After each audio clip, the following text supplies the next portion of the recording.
Let's jump right in. We're going to unpack a really unsettling psychological truth today in this explainer. Why does our constant presence actually lead to people devaluing us? It's something we all feel instinctively, right?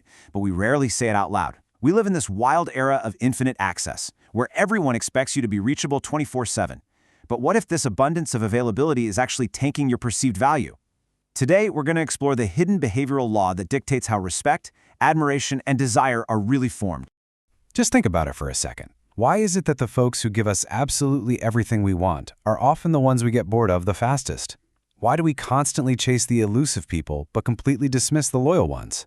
We literally see this everywhere. You know that friend who always answers the phone on the very first ring? They kind of get taken for granted. But the one who only pops up every now and then, they strangely carry so much more weight in our minds. Their absence is what makes them magnetic. So here is the chilling but foundational law we're looking at. When someone is always available, their value just starts to decay. It's not absence that breeds contempt, like the old saying goes. No way.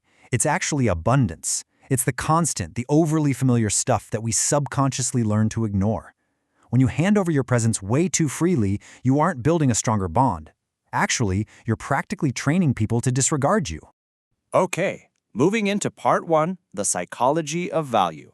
Let's see how our brains actually measure worth. To really get this paradox, we have to look under the hood at our own psychological wiring. You see, our brains are completely hardwired for novelty and contrast. That means constancy actually bores us to tears, and the familiar becomes totally invisible. Psychologists call this the familiarity effect.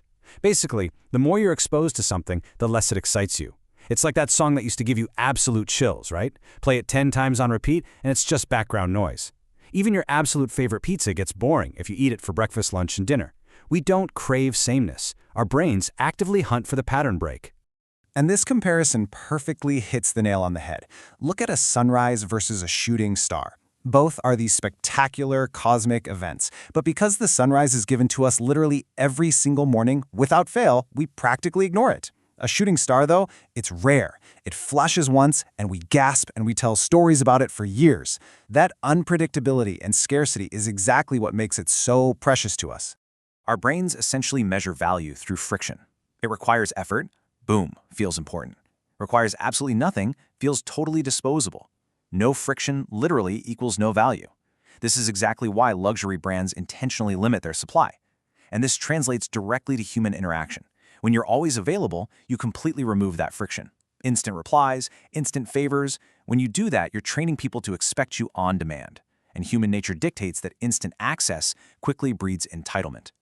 All right, let's shift gears to part 2, wisdom from history, because this isn't exactly a new problem. Yeah, this isn't just some modern workplace issue caused by smartphones. Over a century ago, the philosopher Friedrich Nietzsche warned that anything or anyone too accessible completely loses its awe. He had this brilliant analogy about a spectacular painting. The first day it's hung in the hallway, everyone adores it. But give it some time, you pass it every day, it gathers a little dust, suddenly its brilliance doesn't even register. Nietzsche completely understood that greatness is tied to rarity. The everyday stuff just becomes invisible. Robert Greene hits on this exact same principle in his 48 Laws of Power. He says the empty space, the pause, that's what multiplies desire. Presence might build that initial familiarity, sure, but absence creates the heavy weight. Think about history's most revered leaders and artists. The ones who only released a few pieces left the world starving for more, treating those works like absolute treasures. The ones who mass-produced, their value just dissolved. Machiavelli totally got this brutal truth as well. If people can summon you at the drop of a hat, they own a piece of you, and mere compliance gets you zero respect. Back then, he was talking about princes and armies, but today, we're talking about attention and access. He would tell you right now to never let someone else set your rhythm, and never let guilt override your strategy, because the second someone controls your time, they completely control your position. Let's look at part 3, cost of unlimited access. How does this actually play out in our daily modern lives? We see a massive contrast here between a weak identity and a strong one.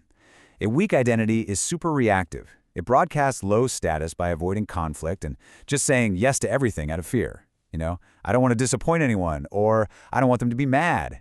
But a strong identity, it's highly selective. It confidently sets boundaries and controls exactly where its energy goes.